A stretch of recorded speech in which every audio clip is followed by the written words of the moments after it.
साथियों नमस्कार, मैं अश्विनी यादव एडवोकेट। साथियों 1 जुलाई 2024 से आईपीसी सीआरपीसी एविडेंस पूर्णतः बदल दिया गया है और इस देश में भारतीय विधिक परिषद और जो प्रत्येक राज्यों में राज्य विधिक परिषद हैं उनका कोई विरोध नहीं हुआ। कहीं कहीं ज़िलों में जो जिला बार एसोसिएशन है उन्होंने विरोध किया। मैं फ़तेहपुर से हूँ, फ़तेहपुर जिला सत्र न्यायालय में प्रैक्टिस करता हूँ। फ़तेहपुर में भी कोई विरोध नहीं किया। साथियों क्यों नहीं विरोध किया गया? आप सोचिए। कहा जाता है कि संविधान की जो अनुच्छेद 21 है उसमें दैहिक स्वतंत्रता का प्रावधान है। पुलिस कस्टडी 24 घंटे के से ज़्यादा नहीं रह सकती है। 24 घंटे के अंदर यदि पुलिस ले गई है तो एफआईआर दर्ज करेगी या तो रिहा कर देगी। लिखा पढ़ी में 24 घंटे से ज़्यादा पुलिस नहीं रख सकती है। लेकिन ऐसा कहा जा रहा है कि पुलिस को असीम पावर दे दिया गया है। आखिर आईपीसी सीआरपीसी में क्या खामियां थी जो सरकार को बदलना पड़ा? और जो भारतीय विधिक परिषद है इसका विरोध क्यों नहीं किया? संस्तुति मांगी गई भारत सरकार के द्वारा तो भारतीय विधिक परिषद ने उसका कोई विरोध नहीं किया। क्यों? क्योंकि संघ की विचारधारा के लोग हर जगह स्थापित हैं। मैं भारतीय विधिक परिषद से ये बात कहना चाहूँगा कि संविधान को कमज़ोर करने के लिए जो संविधान से बढ़कर के इस देश में कोई कानून नहीं बन सकता।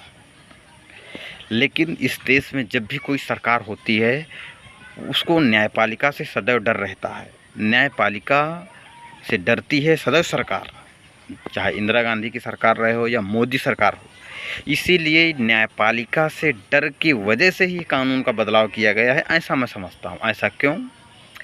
क्योंकि मैंने एक संविधान में एक पढ़ा है कि केशवानंद भारती बना पंजाब राज्य। इसी वजह से, क्योंकि केशवानंद भारती बना पंजाब राज्य का जो वाद सुप्रीम कोर्ट में चला उसके पहले भारत देश में जो संपत्ति रखने का अधिकार ये मौलिक अधिकार था और मौलिक अधिकारों का यदि हनन होगा तो उनको न्यायालय में चुनौती दी जा सकती है। ऐसा मैंने जो बहुत ही ज़्यादा विधिक जानकारी नहीं है लेकिन जो जानकारी मुझे है उसमें से ये मैंने जाना और लोगों से भी ये जानकारी मिली कि सरकारें न्यायालय से डरती हैं और न्यायालय की डर की वजह से वह कानून को कमज़ोर करने का काम करती हैं। तो मैं ये बताना चाहूँगा कि क्यों एक कानून को कमज़ोर करने का काम किया कि जिस प्रकार इंदिरा गांधी सरकार ने जो प्रॉपर्टी एक्ट का कानून मौलिक अधिकार से हटाया, 1976 का संविधान संशोधन किया, क्योंकि सुप्रीम कोर्ट में उसको सरकार को हार गई। सरकार हारना नहीं चाहती है, सरकार जीतना चाहती है और देश नागरिकों के ऊपर अपने मन मुताबिक शासन करना चाहती है। आज उसी का परिणाम है कि पुलिस को असीम पावर दिया गया है। लेकिन यह काम सरकार का है, सरकार तो मनमानी करना चाहती है। लेकिन भारत के जो विधिक परिषद है, राज्य विधिक परिषद है, इनकी क्या भूमिका है? अगर मैं कहना चाहूँगा, क्योंकि bar council of Uttar Pradesh हो या हर एक प्रत्येक राज्य का चुनाव होता है और ये चुनाव स्वायत्त व्यवस्था को स्थापित करने के लिए होते हैं, अपनी डिफेंस के लिए होते हैं। इनकी भी अपनी कुछ संवैधानिक संविधिक शक्तियाँ हैं।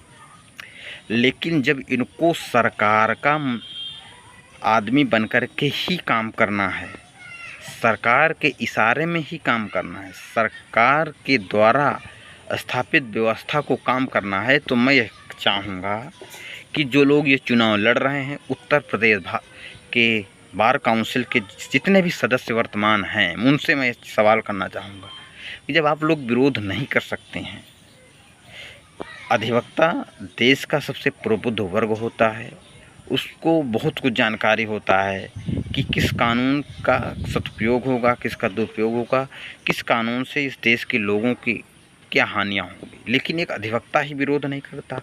अधिवक्ता तो कुछ विरोध में है लेकिन जो अधिवक्ताओं का मदर ऑर्गेनाइजेशन है वह नहीं विरोध कर रहा।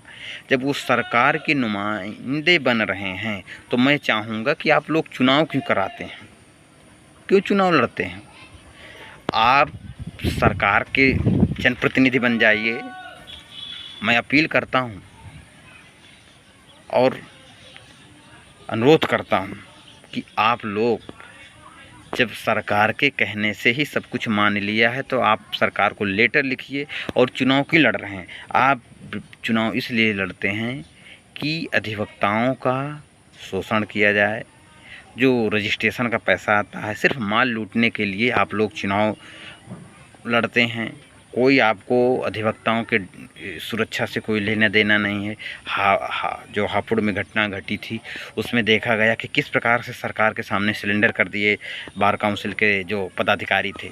तो आप लोग चुनाव क्यों लड़ते हैं? सरकार की गुलामी ही करना है तो आप उसको स्वायत्त संस्था घोषित कर दीजिए। आप प्रतिनिधि मत बनिए। जैसे पिछड़ा वर्ग राष्ट्र अनुसूचित मोर्चा अनुसूचित आयोग बने हुए हैं, वहाँ सरकार अपने पालतू लोगों को स्थापित कर देती है, वैसे ही आप लोग स्थापित हो जाइए। मेरा अनुरोध है। यदि ऐसा किसी को मेरी बातों को बुरी लगती है और लगता है कि नहीं मैं जानकार नहीं हूँ, आपको अपने सफाई में कोई बात कहनी चाहिए तो मैं ज़रूर कहना चाहूँगा कि ज़रूर बात कहें। लेकिन मेरा जो एक अधिवक्ता के होने के नाते मेरी जो पीड़ा है, जो मेरा दर्द है अधिवक्ताओं को लेकर के, इस सामान्य नागरिकों के लेकर के, इस जो विधि व्यवस्था बदली गई है और उससे जो आने वाली समस्याएं हैं, क्योंकि अभी हमें समस्या नहीं महसूस हो रही है, इसलिए यह कानून बदले गए हैं कि हमारे खिलाफ ज़्यादा आंदोलन ज़्यादा विरोध न किया जाए। यदि विरोध किया जाए तो हम उनको किस प्रकार से कुचल सकें, यह अभी परिणाम नहीं दिख रहा है। आने वाले दिनों में मेरी समझ में है कि ज़रूर ऐसा देखा जा सकता है। तो साथियों, मेरे विचार कैसे लगे कमेंट बॉक्स में ज़रूर लिखें। वीडियो अच्छा लगे तो शेयर करें। जय भारत, जय संविधान, जय विज्ञान, अधिवक्ता एकता जिंदाबाद।